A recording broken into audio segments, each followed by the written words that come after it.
Hi everyone, welcome to my YouTube channel. कैसे हैं आप सभी? आई होप आप सभी अच्छे होंगे। आज मैं आपके सामने लाया हूँ MI11X 5G मॉडल। और इस फ़ोन के अंदर प्रॉब्लम ये है कि किसी ने पहले से CPU रिवॉल्व कर लिया है और फिर भी ये सेट ऑन नहीं हो रहा है। तो आज का जो वीडियो है काफ़ी एडवांस लेवल का वीडियो है। आपने सुना था कि एक फ़ोन में एक पावर आईसी होती है, किसी फ़ोन में 2 पावर आईसी होती है, किसी फ़ोन में 3 पावर आईसी होती है और किसी फ़ोन में 4 पावर आईसी होती है। तो आज मैं आपके सामने लाया हूँ कि MI11X 5G और इसके अंदर लगभग 4 पावर आईसी है। तो आज मैं आपको बताऊँगा कि अगर CPU रिवॉल्व करने के बाद भी अगर सेट ऑन नहीं होता है, तो अगर एक से ज़्यादा पावर आईसी होती है तो उसका सीक्वेंस कैसे रहने वाला है, हम कैसे स्टेप बाय स्टेप इसको डायग्नोसिस करेंगे। मैं आपको वीडियो स्टार्ट करने के पहले बता दूं कि इसमें 8150B भी लगी है, 8250 भी लगी है और 8150A भी लगी है और X55 भी लगी है। तो इसमें 4 पावर आईसी है, तो काफ़ी कॉम्प्लिकेटेड होगा ये चैप्टर। और देखते हैं हम इस फ़ोन को रिपेयर कर पाते हैं कि नहीं, और देखते हैं कि अगर एक से ज़्यादा पावर आईसी होती है तो इसको किस तरीके से डायग्नोसिस करते हैं। तो चलिए वीडियो को स्टार्ट करते हैं। तो सबसे पहले मैं आपको दिखाता हूँ कि ये जो फ़ोन है ये जो ऑन नहीं हो रहा है। सबसे पहले आई चार्जर पे इसका एम्पीयर कंजप्शन कितना है और डीसी मशीन से हम चेक करते हैं कि क्या इस फ़ोन में शॉर्टिंग है या इसका बूटिंग कितना है।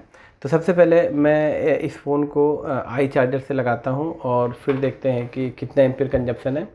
तो ये मैंने आई चार्जर से देखिए लगाया, तो आप देख सकते हैं आई चार्जर से लगाने पे कोई भी यहाँ पे एम्पीयर कंजप्शन नहीं है। ठीक है, कोई एम्पीयर कंजप्शन नहीं है। मैं एक बार बैटरी निकाल के भी चेक कर लेता हूँ। देखिए, या बैटरी लगा के ऐसे यहाँ पे कोई भी एम्पीयर कंजप्शन नहीं ले रहा है, आप देख सकते हैं। ठीक है, अब दूसरा हमारी टेस्टिंग होनी चाहिए कि इसको हमने हटा दिया, क्योंकि आई चार्जर से एम्पीयर कंजप्शन से कुछ आइडिया लग जाता है। ठीक है, अब एक बार डीसी पावर सप्लाई से भी चेक कर लेते हैं कि इसकी कहानी क्या है। तो ये मैंने लगाया। ठीक है, तो सबसे पहले मैं ये मशीन को ऑन कर रहा हूँ। तो आप देखिए यहाँ पे कोई भी एम्पीयर कंजप्शन नहीं है, तो इससे ये पता चलता है कि इस फ़ोन में शॉर्ट सर्किट नहीं है। ठीक है, इसमें शॉर्टिंग नहीं है, और अगर शॉर्टिंग होती तो फिर हम ऑटो एम्पीयर ले लेता और उसमें हम बीपीएच लाइन या प्राइमरी लाइन यानी बीवेड लाइन में काम कर सकते थे। अब एक बार ऑन ऑफ को मैं दबाता हूँ और देखते हैं ऑन ऑफ प्रेस करने के बाद कितना एम्पीयर कंजप्शन है। देखिए, मैंने जैसे ही ऑन ऑफ को प्रेस किया तो देखिए आप देख सकते हैं 0.015 लो बूटिंग का फ़ोन ये कह सकते हैं, है ना। थोड़ा सा माइनर एम्पीयर कंजप्शन हो रहा है और फिर ऑन ऑफ को मैंने रिलीज़ किया और देखिए बैक हो गया। तो देखिए फिर से देखिएगा, ये मैंने ऑन ऑफ को दबाया, देखिए थोड़ा सा बूटिंग लिया, ठीक है, और फिर छोड़ दिया, ज़ीरो हो गया।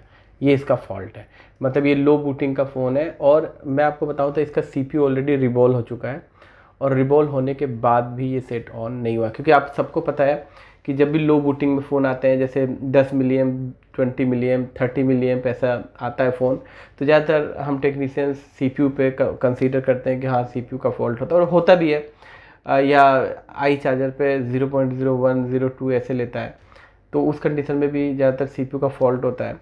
लेकिन इसमें CPU रिवॉल्व करने के बाद भी प्रॉब्लम सेम है। इसका मतलब कहीं ना कहीं इसका PS होल्ड मिसिंग है और ये पोर्ट भी नहीं बना रहा है ये फ़ोन, क्योंकि लो बूटिंग का है तो पोर्ट बनाएगा नहीं। तो चलिए देखते हैं इस फ़ोन में क्या दिक्कत है। तो ये मदरबोर्ड है और मैं आपको पहले मदरबोर्ड की कंडीशन दिखा देता हूँ कि इसकी कंडीशन कैसी है और इसके अंदर क्या क्या रिपेयर हो चुका है।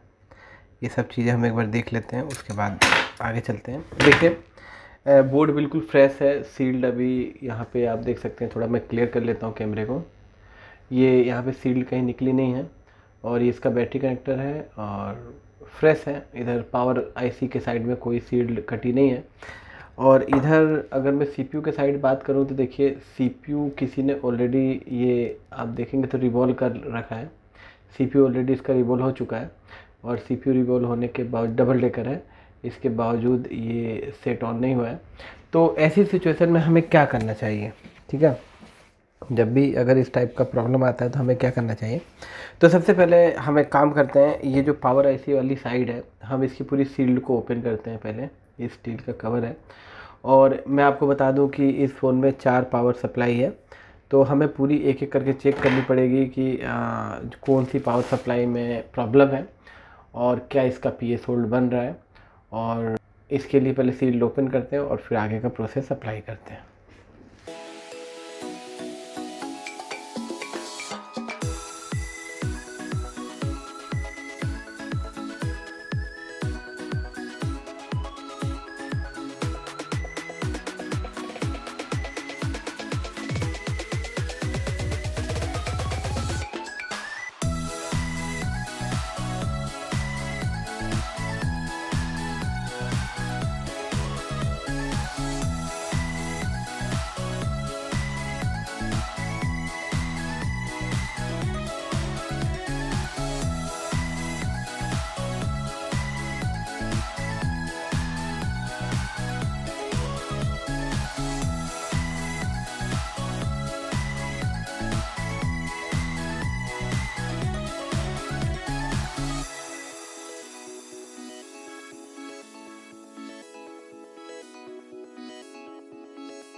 तो इस तरीके से आपने देखा कि हमने सील्ड निकाल लिया है, और सील्ड निकालते समय थोड़ा सा यहाँ पे एक कॉइल थोड़ी सी डैमेज हुई है, आप देख सकते हैं, और बाकी सब ठीक ठाक है। तो आपने देखा इस फ़ोन की सील्ड बहुत हार्ड थी, और जिसको निकालने में वो काफ़ी, क्योंकि हार्ड नहीं थी ये एक्चुअली में, इधर बीच में भी जॉइंट होता है ना, तो इसीलिए थोड़ा सा टाइम लगता है। वैसे तो इससे पहले मैं इसको कटर से भी निकालता था, लेकिन कटर से कई बार प्रिंट डैमेज होने के डर से मैंने इसको हीट से निकालने की कोशिश की। तो इसको आप केयरफुली निकाल लें थोड़ा सा। तो इस तरीके से आपने देखा कि हमने सील निकाल लिया है। अब इसमें मैं आपको ना रिपेयरिंग से पहले कुछ ना डाटा देता हूँ कि इसमें क्या क्या कॉन्फ़िगरेशन है। सबसे पहले देखिए, ये जो आप आईसी देख रहे हो ना, ये पहली आईसी यहाँ पे, तो इसके ऊपर के हम ये हटाते हैं और मैं आपको दिखाता हूँ। देखिए, ये जो आईसी आप देख रहे हो ना, इसकी ये मेन पावर आईसी है, ठीक है। मैं आपको दिखाने की कोशिश करता हूँ, रुकिए। ये इसकी मेन पावर आईसी है, और ये इसको हम निकालते हैं एक बार, उसके बाद मैं आपको दिखाता हूँ।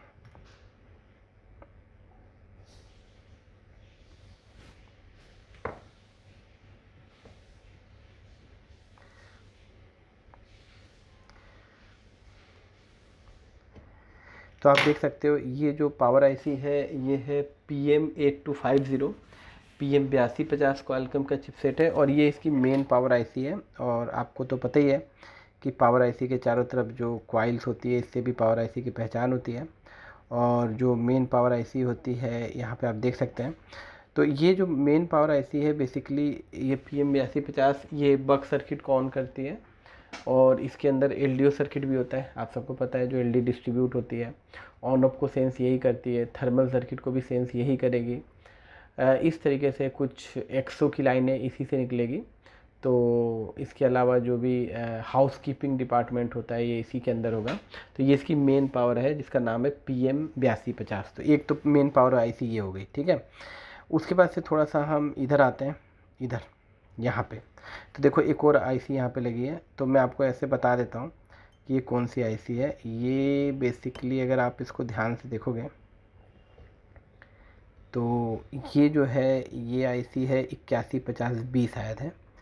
तो देखिए, मैं आपको दिखाने की कोशिश करता हूँ। ये देखिए, ये है 8150B, ये आखिरी में B लिखा है। इसके पास हमेशा एक कॉइल होती है। तो ये जो आईसी है PM8150B, ये बेसिकली चार्जिंग का सर्किट इसके अंदर होता है, और ये SPMI प्रोटोकॉल से कंट्रोल होती है, ठीक है। और ऑन ऑफ भी इसके अंदर एक लाइन ऑन ऑफ की भी जाती है, और ये BPH सप्लाई बनाती है, और इसीलिए इसके पास एक कॉइल लगी होती है, बक कॉइल, जहाँ पे BPH जनरेट होता है और पूरे फ़ोन में डिस्ट्रीब्यूट होता है। तो ये भी बहुत इंपॉर्टेंट IC है, अगर ये ख़राब हो गई तो भी आपका सेट ऑन नहीं होगा, BPH जनरेट नहीं होगा। इसको चार्जिंग IC भी बोल सकते हो आप, क्योंकि जो इसके अंदर 2-3 चार्जिंग IC है, तो जो प्राइमरी चार्जिंग IC है, मेन चार्जिंग IC है, वो इसी के अंदर है, पहली जो BPH जनरेट करती है। बाकी जो कैपेसिटेंस बेस्ड चार्जिंग सर्किट है, जो 2-3 चार्जिंग IC लगती है, वो अलग है, ठीक है। ये मेन चार्जिंग IC यही है, ठीक है। तो 2 पावर IC हो गई। अब तीसरी पावर IC आपको दिखाता हूँ, ये है। तो यहाँ पे ये उतारने की ज़रूरत नहीं है। यहाँ पे देखो PM8150A। तो जी साइज देखो, आपने कई सारे सर्किट देखे होंगे, उसमें लिखा होता है 8150L और 8150A। एक्चुअली दोनों सिमिलर ICs होती हैं, लेकिन दोनों में फ़र्क क्या है कि जिसमें 8150L लिखा होगा उसके अंदर लाइट और ग्राफिक का सेक्शन होता है, मतलब पावर सेक्शन तो होता ही है, लेकिन लाइट और ग्राफिक का सेक्शन होता है। लेकिन देखो यहाँ पे लिखा है PM8150A का मतलब होता है कि ये सेकेंड पावर IC है, मतलब इस पावर IC के अंदर बक सर्किट भी होगा, LDO सर्किट भी होगा, इसके अलावा लाइट और ग्राफिक सेक्शन नहीं होगा। जिस फ़ोन में एमोलेड स्क्रीन यूज़ होती है उसके अंदर क्या होता है कि 8150L की जगह 8150A यूज़ होती है।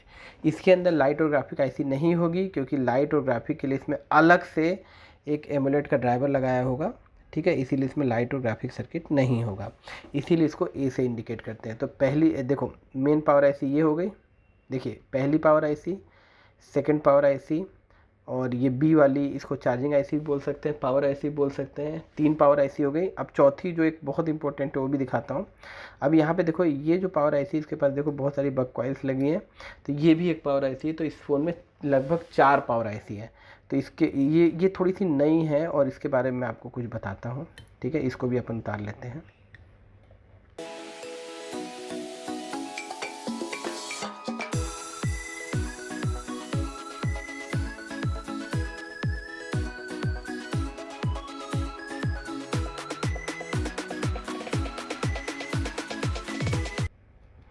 तो आप देख सकते हो ये जो चौथी पावर IC है, आप ध्यान से देखो, इसका नंबर है PMX55। ये भी एक पावर IC होती है, और इस पावर IC को डिज़ाइन क्यों किया गया है, इस पावर IC के अंदर कुछ बक सर्किट है, कुछ LDO सर्किट है, लेकिन इसके अंदर जो SDR लगी है, इस फ़ोन में जो SDR लगी है, जो नेटवर्क IC जिसको आप बोलते हो, उसके अंदर कुछ वोल्टेजेस ये IC भी प्रोड्यूस करती है, ठीक है। तो इस पे और जो सिम की जो वोल्टेज बनती थी ना 1.8 से 2.8 V सिम की जो वोल्टेज है, वो भी यही IC बनाती है। तो ये भी बहुत इंपॉर्टेंट IC है, अगर ये भी ख़राब हो गई तो आपका सेट डेड हो जाएगा। तो इस तरीके से आपने देखा कि हमारा जो ये फ़ोन है इसके अंदर कितनी पावर है। आप देखो 1 2 3 और 1 4, ठीक है। अब यहाँ पे सबसे पहला क्वेश्चन आपके मन में ये उठता होगा कि अगर इस टाइप के जो फ़ोन आते हैं और इसके अंदर डेड अगर फ़ोन आता है तो हम शुरुआत कहाँ करें, कैसे पता चलेगा कि A सीरीज़ वाली ख़राब है या 8250 ख़राब है या B वाली ख़राब है या फिर हमारे फ़ोन की जो X55 ख़राब है। तो इसके लिए थोड़ा सा हम इसको स्टडी करते हैं, थोड़ी चीज़ों को, और फिर कोशिश करेंगे जानने की कि किस तरीके से आपको रिपेयर करना है। तो सबसे पहले किसी भी फ़ोन को डायग्नोसिस करने के लिए अब हम मदरबोर्ड को लगाते हैं पैनल में, और कुछ चीज़ें पहले चेक करके हम थोड़ा सा पता करते हैं कि इसके अंदर क्या क्या एक्टिविटीज़ हैं, वोल्टेज बन रही कि नहीं। तो सबसे पहले देखो मैंने यहाँ पे B2B कनेक्टर में देखो फ्लेक्स केबल लगा दिया है, और आपको ना बैटरी नहीं लगाना। देखो ये बैटरी मैंने नहीं लगाया है, ठीक है, बैटरी नहीं लगाना आपको।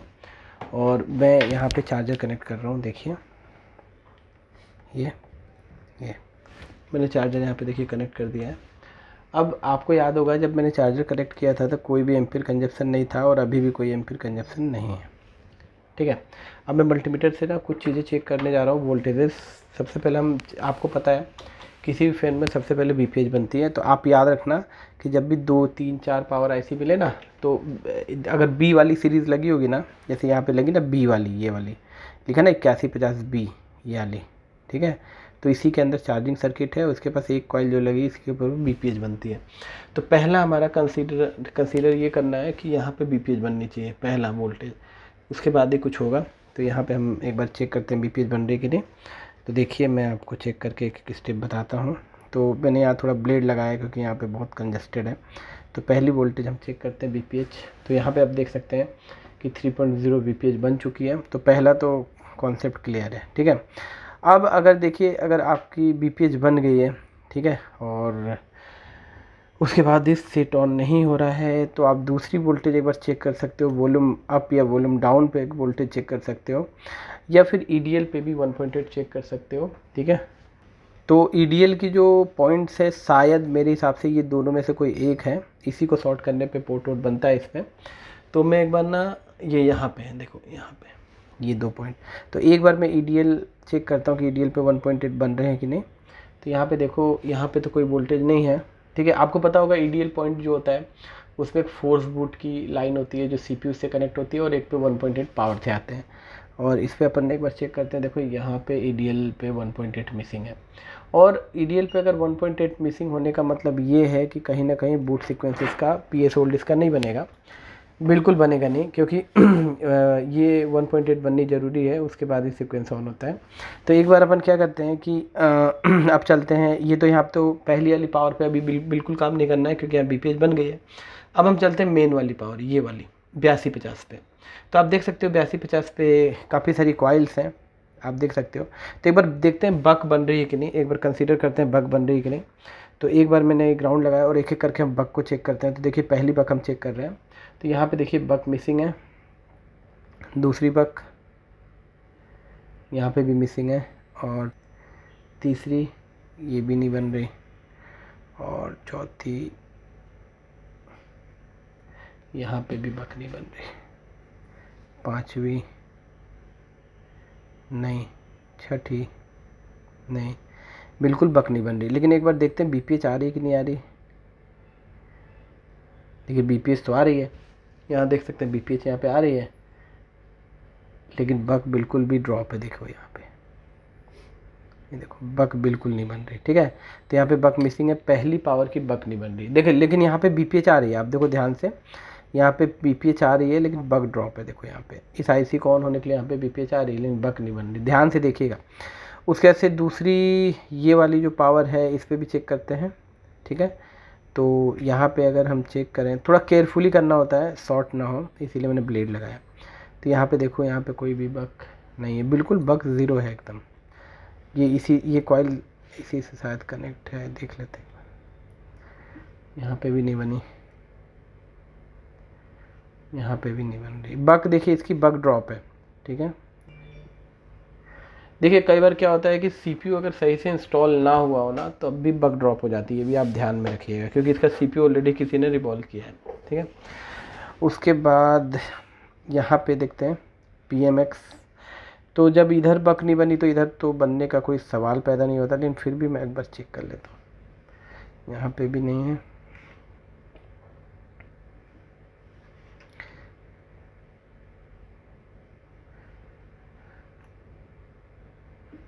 देखिए इसको तो देखने से लगता है कि पूरी बक्स ड्रॉप है, ठीक है। तो अगर बक वोल्टेजेस ना बने तो हमें क्या करना चाहिए। यहाँ पे बक नहीं, सिर्फ BPH बन रही है बस।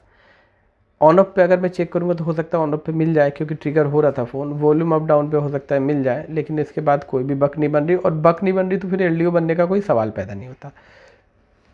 अब हमारे पास यहाँ पे हमें ये सोचना है कि अगर बक नहीं बन रही तो ये ख़राब है कि ये ख़राब है या ये ख़राब है ना। ये वाली तो अभी इस पर कोई काम नहीं करेंगे क्योंकि यहाँ से BPH बन रही है, चार्जिंग सर्किट ऑन है, ठीक है। तो देखो बक ना बनने के क्या क्या रीजंस होते हैं। बक अगर नहीं बन रही तो सबसे पहला हम बक की शॉर्टिंग चेक करेंगे। ये जितनी भी 3 पावर लगी है ना, इसकी एक बार हम शॉर्ट सर्किट चेक करते हैं कि कोई बक शॉर्ट तो नहीं है। बाय द वे अगर कोई बक शॉर्ट हो जाती है तब भी आपकी पूरी बक वोल्टेज ड्रॉप हो सकती है, कई बार फ्लक्चुएशन में जाती है, कई बार ड्रॉप हो जाती है। तो एक बार मैं बक वोल्टेज को एक बार कंसीडर करूँगा।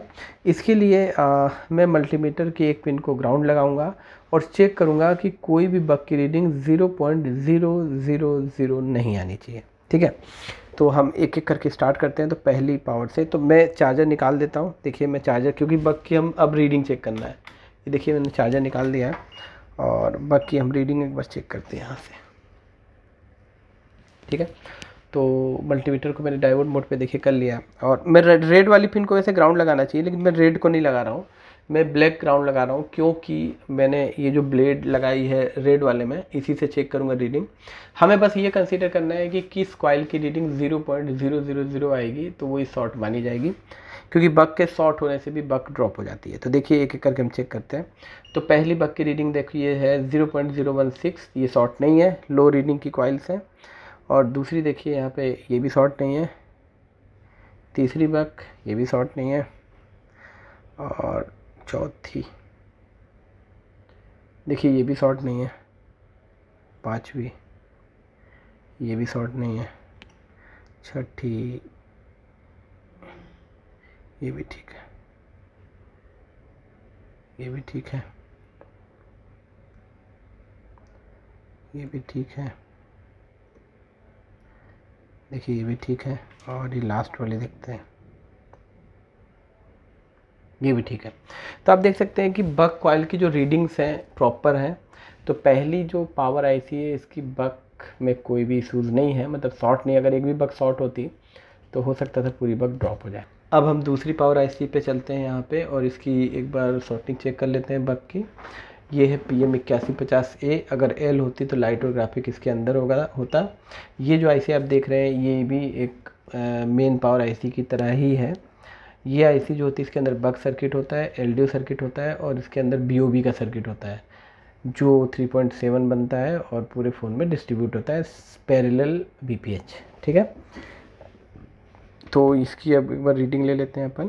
तो यहाँ पे देख सकते हैं ठीक है, और यहाँ की रीडिंग भी ठीक है। यहाँ की रीडिंग देखिए ये भी ठीक है, और यहाँ पे ये भी ठीक है।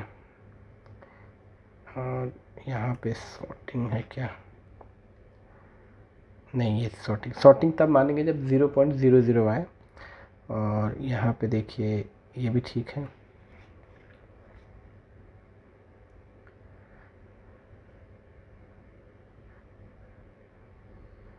ये भी ठीक है, ये भी ठीक है। और यहाँ पे चेक करते हैं एक बार। ये देखिए ये मुझे शॉर्ट लग रही है, ये कॉइल किस लाइन की है देखना पड़ेगा। तो एक बार हम अच्छे से चेक करते हैं कहीं कैपेसिटर तो टच नहीं हो रहा। एक मिनट, ऐसे करके मैं चेक करता हूँ, हो सकता है कहीं कैपेसिटर टच होता हो।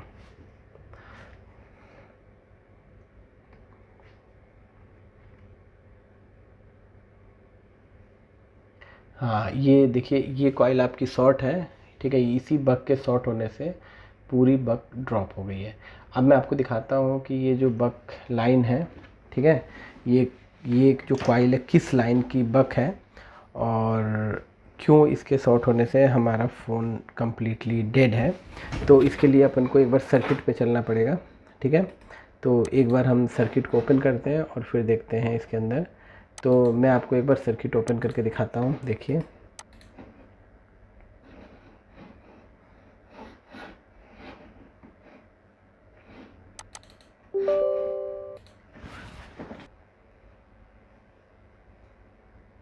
ये मॉडल है MI का 11X मॉडल है, और देखते हैं कि ये कौन सी लाइन है जिसके शॉर्ट होने से पूरी बक ड्रॉप हो गई है।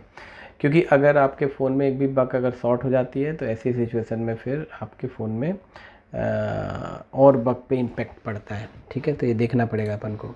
तो यहाँ पे चलते हैं अपन।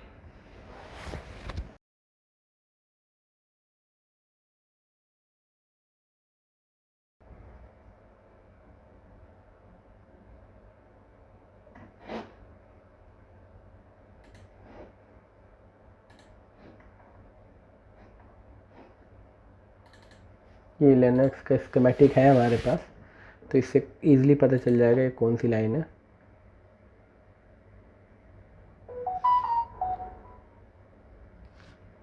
ठीक है, तो ये इसका स्कीमेटिक है, देखते हैं कौन सी लाइन शॉर्ट थी।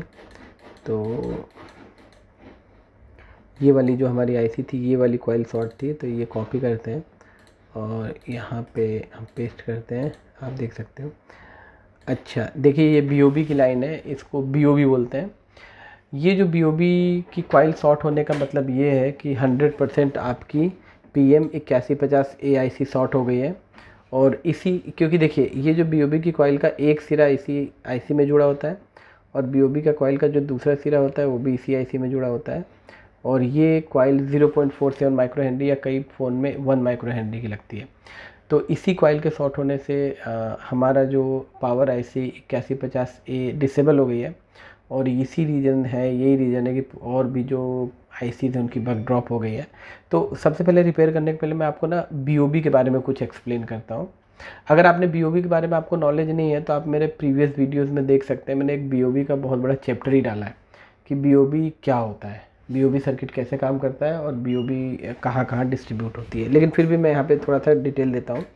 देखिए, जितने भी फ़ोन होते हैं PM8150L या 8150A, इन आईसीओ में बीओबी सर्किट ज़्यादातर देखने को मिलता है। ये बीओबी का मतलब होता है कि सबसे पहले जब आप सेट में बैटरी लगाते हो तो सबसे पहले बीपीएच बनती है और बीपीएच पहली चार्जिंग आईसी या पहली पावर बनाती है।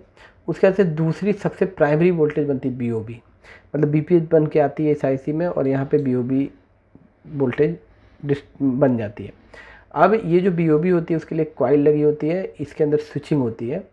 तो ये जो बीओबी की कॉइल होती है, स्विचिंग के दौरान इस पर आपको लगभग 2 वोल्ट के आसपास मिलेंगे और फिर यहाँ से स्विचिंग के बाद जो इसका आउटपुट निकलता है ना, यहाँ पे इसको वी रेग बीओबी के नाम से जानते हैं। यहाँ पे आपको मिल जाएंगे लगभग 3 वोल्ट से 3.7 वोल्ट। और बीओबी की एक पहचान ये भी होती है कि इसके पास बहुत बड़े बड़े कैप्स लगे होते हैं, ठीक है। और इस यहाँ पे आप देखिए कि जब हम इसको चेक कर रहे थे तो यहाँ पे देखिए इस जो कॉइल शॉर्ट है ना, इसके पास देखिए यहाँ पे भी आप देख सकते हैं बड़े बड़े कैप लगे थे। देखो यहाँ पे ये बीओबी के आउटपुट के कैप हैं, ठीक है। यहाँ पे लगभग 3 से 3.7 के आसपास मिल जाते हैं। और ये बीओबी जाती कहाँ है आपको पता है? देखिए, पहले बीपीएच कहाँ जाती थी? लाइट आईसी, ग्राफिक आईसी और पीए पूरे फ़ोन में डिस्ट्रीब्यूट होती थी। जहाँ 3.7 की ज़रूरत होती थी वहाँ पे बीपीएच जाती थी। लेकिन क्या है, बीपीएच का लोड बढ़ गया है, इसीलिए नई वोल्टेज बनी है जिसको हम बोलते हैं बीओबी। इस बीओबी के अंदर भी उतने ही वोल्टेज होते हैं जितने बीपीएच के अंदर होते हैं, 3.7 के आसपास, ठीक है। और बीओबी वोल्टेज को पहली primary power IC, secondary power IC और थर्ड पावर आईसी, तीनों आईसी को दिया जाता है जिससे कि एलडीओ वोल्टेज इसको बनाया जा सके। और जितने भी हमारे फ़ोन में एलडीओज होते हैं ना, जैसे कैमरा का एलडीओ हुआ, टच का एलडीओ हुआ, तो उनका इनपुट भी बीओबी को दे दिया जाता है। मतलब जहाँ पे 3.7 की ज़रूरत है ना, पहले बीपीएच दिया जाता था, अब बीओबी की वोल्टेज भी दी जाती है। मतलब फ़ोन का आधा लोड बीपीएच पे दे दिया गया और आधा लोड बीओबी पे दे दिया गया। तो ये अगर बीओबी शॉर्ट हो जाएगी ना तो पहली पावर, दूसरी पावर और तीसरी पावर तीनों डिसेबल हो जाएगी। और यही रीज़न है कि इसकी बग ड्रॉप हो गई है। तो एक सीधा सा यार फंडामेंटल है कि अगर ये बग कॉइल पे, अगर बीओबी की कॉइल यहाँ पे शॉर्टिंग आ रही है तो इस ट्रैक में तो कोई नॉन पोलराइज कैपेसिटर देखो लगे नहीं है, तो श्योर ये आईसी आपकी ख़राब है, PM8150 है। तो चलिए आईसी को हम एक बार रिप्लेस करते हैं या फिर हम आईसी को निकाल के देख लेते हैं। आईसी निकालने के बाद अगर शॉर्टिंग इस कॉइल पे चली जाती है, इट मीन्स हमारे फ़ोन की जो आपकी आईसी ख़राब है। तो एक बार मैं आईसी को निकाल लेता हूँ और देखता हूँ कि क्या आईसी में फ़ॉल्ट है या फिर और इसी आईसी में फ़ॉल्ट होगा, क्योंकि नॉन पोलराइज कोई दूसरा लगा नहीं है। तो चलिए आईसी को निकाल लेते हैं एक बार और देखते हैं।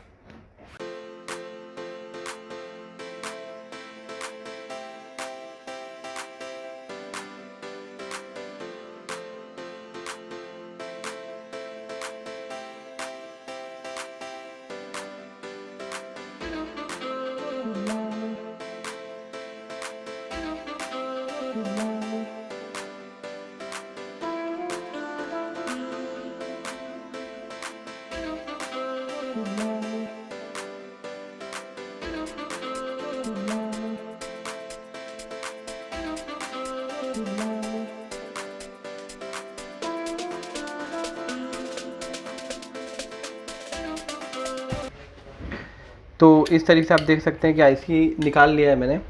और एक बार हम इसकी सॉर्टिंग को एक बार चेक कर लेते हैं आईसी निकालने के बाद कि सॉर्टिंग है कि चली गई है। तो देखिए, ज़्यादातर बीओबी की लाइन काफ़ी हद तक शॉर्ट होती है, ये तो ऐसा देखा गया है। तो ऐसे आप डायग्नोसिस कर सकते हैं। अगर बग कभी ना बने डबल ट्रिपल पावर आईसी में तो बीओबी पे कंसीडर ज़्यादा करना है।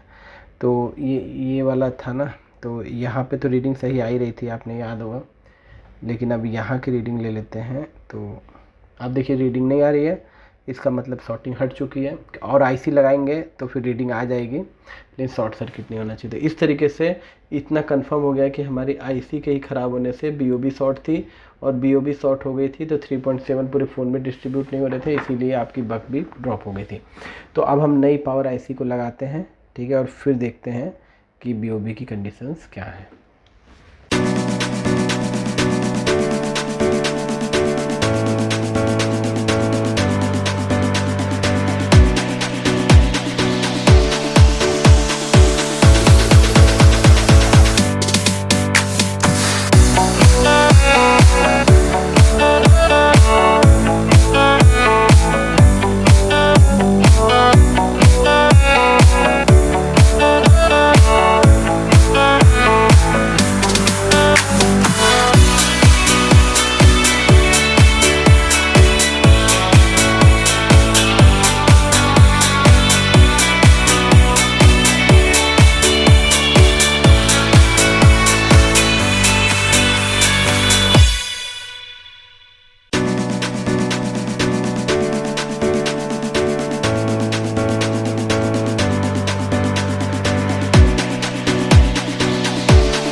तो इस तरीके से आपने देखा कि हमने आईसी को इंस्टॉल कर लिया है PM8150A, और अब देखता हूँ कि जो बीओबी की शॉर्टिंग थी वो चली गई है या अभी भी है, इसको एक बार कंसीडर करेंगे अपन, ठीक है। तो ये बीओबी की जो कॉइल थी ये वाली थी, और देखते हैं कि इसकी शॉर्टिंग है कि नहीं अभी। तो बोर्ड थोड़ा सा कूल होना ज़रूरी है, उसके बाद ही हम किसी चीज़ की शॉर्टिंग चेक करें तो ज़्यादा बेहतर है। तो आप देख सकते हैं कि बीओबी की शॉर्टिंग यहाँ पे हट चुकी है, और पहले 00 आ रहा था, 383 आ रहा है। अब हम सेट को ऑन करके देखते हैं और देखते हैं कि सेट ऑन होता है कि नहीं। बाकी आप बग भी चेक कर सकते हो, बग बन गई होगी। तो मैं एक बार ना बग चेक करके दिखाता हूँ आपको कि किस तरीके से बीओबी शॉर्ट होने से एक भी बग नहीं बन रही थी, लेकिन बीओबी शॉर्ट हटाने के बाद बग बन जानी चाहिए। तो मैं एक बार इसको पैनल में फिट करके दिखाता हूँ आपको। तो सेट को अब एक बार पैनल में मैं फिट करता हूँ, और फिर मैं एक बार आपको ना इसकी जो बग है वो चेक करके दिखाता हूँ कि बीओबी के ठीक होने के बाद बग देखिए कैसे बनती है। कई बार हम आईसी को बदल तो देते हैं और फ़ोन भी ठीक हो जाता है, लेकिन उसके बावजूद हमें पता नहीं चलता है कि फ़ोन में प्रॉब्लम क्या थी। तो जब भी आप किसी आईसी पे काम करें तो उसकी वोल्टेजेस को चेक करके ज़रूर पता करें कि इससे पहले उसमें क्या फॉल्ट था और क्या सही किया हमने। देखिए यहाँ पे ये आपकी हमने आईसी बदली थी, तो ये जो बग की जो सप्लाई होती है ना, ये बीओबी की, अगर आप चेक करोगे ना, बेसिकली पहले मैं आपको दिखाता हूँ कि पूरी बग इस बनी कि नहीं बनी। पहले तो ये हम चेक करते हैं बग बन रही कि नहीं। तो मल्टीमीटर को DC 20 में मैं कर लेता हूँ पहले, और मैं आपको चेक कराता हूँ। देखिए मेन पावर थी, इसकी बग हम चेक करते हैं कि बग बनी कि नहीं बनी। तो पहले तो हम BPH चेक करें और फिर बग तो एक एक करके चेक कर सकते हैं। देखिए पहली बग बन गई 0.8, 0.6 से 1.2 के आसपास बनती है ना, तो एक तो बन गई।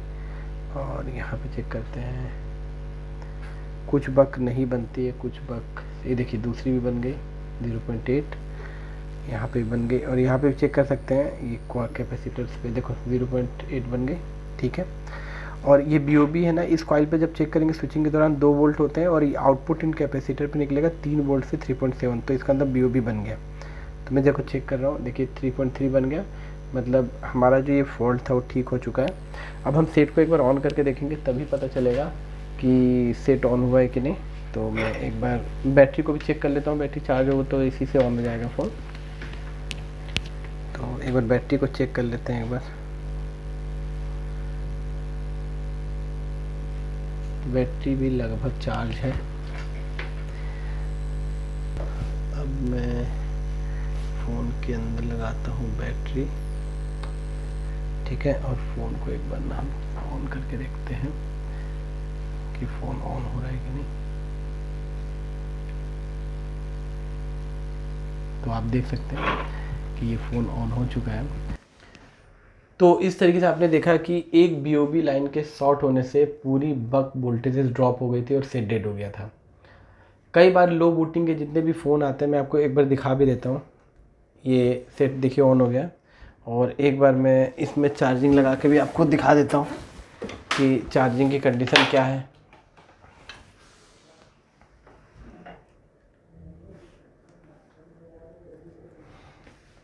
देखिए चार्जिंग भी कंप्लीट है।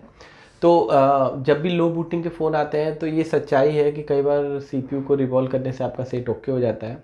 जैसे एम्पियर कंजप्शन 0.1, 0.2 या 10 या 20 या 30 होता है, CPU फॉल्टी होता है। ज़्यादातर जितने भी फ्लैगशिप मॉडल आते हैं उसमें CPU के फॉल्टी होने से ये सब प्रॉब्लम आती है। रिवॉल्व करने से काफ़ी टाइम सही हो जाता है, लेकिन कभी कभी क्या होता है कि CPU रिवॉल्व करने के बाद भी अगर सेट ऑन नहीं होता है तो फिर आप पावर IC के बूट सीक्वेंस को आपको समझना पड़ेगा कि पावर IC जितनी वोल्टेजेस बनाती है, बक या LDO या क्लॉक्स या जो भी बनाती है, वो प्रॉपर CPU तक पहुंच रहा है कि नहीं, और CPU PS होल्ड दे रहा है कि नहीं। तो ये सब चीज़ें आपको मेज़र करनी पड़ेंगी, उसके बाद ही आप डिसाइड कर पाओगे कि फॉल्ट CPU से है या पावर से है। तो इस तरीके से आपने देखा कि हमने इसको प्रॉपर डायग्नोसिस किया कि एक बग के शॉर्ट होने से पूरा सेट डेड हो गया था। तो मुझे पूरी उम्मीद है कि इस वीडियो को देखने के बाद आपको ज़रूर कुछ ना कुछ आपके नॉलेज में अपग्रेड हुआ होगा। आप भी जब CPU रिवॉल्व करने के बाद भी अगर सेट ऑन नहीं हुआ तो आप इस तरीके से एक एक चीज़ को डायग्नोसिस कर सकते हो। तो चलिए दोस्तों, फिर मिलेंगे नेक्स्ट वीडियो में। और मैं आपको एक चीज़ और बता दूं, अगर इस टाइप के फॉल्ट को डायग्नोसिस करने में फंसते हो तो आप हमारे इंस्टीट्यूट को ज्वाइन कर सकते हो। हमारा इंस्टीट्यूट बदरपुर दिल्ली में है। हमारा जो कोर्स है 22 डेज़ का कोर्स है, 10 आवर की डेली क्लासेस चलती है।